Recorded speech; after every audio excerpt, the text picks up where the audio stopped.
ఇలా కృష్ణానది దగ్గరకొచ్చేసి పసుపు, కుంకుమ సమర్పించి స్నానమైతే చేయలేదు కానీ తల మీద నీళ్లు చల్లుకున్నాం. వాటర్ అయితే కొంచెం తక్కువగానే ఉన్నాయంట.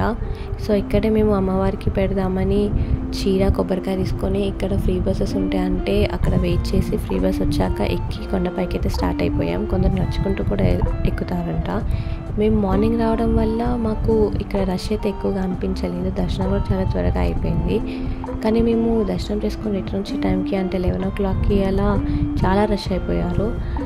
నెక్స్ట్ డే ఆషాఢం అమావాస్య అని చెప్పేసి ముందు రోజు దర్శనం చేసుకోవడానికి చాలామంది వచ్చారు.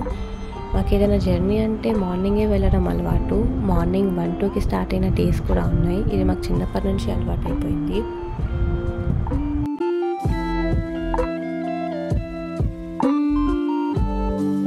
అయితే దర్శనంకి వెళ్ళే ముందు మొబైల్స్ ఇక్కడ కౌంటర్లో ఇచ్చేసి దర్శనంకి అయితే స్టార్ట్ అయిపోయాం.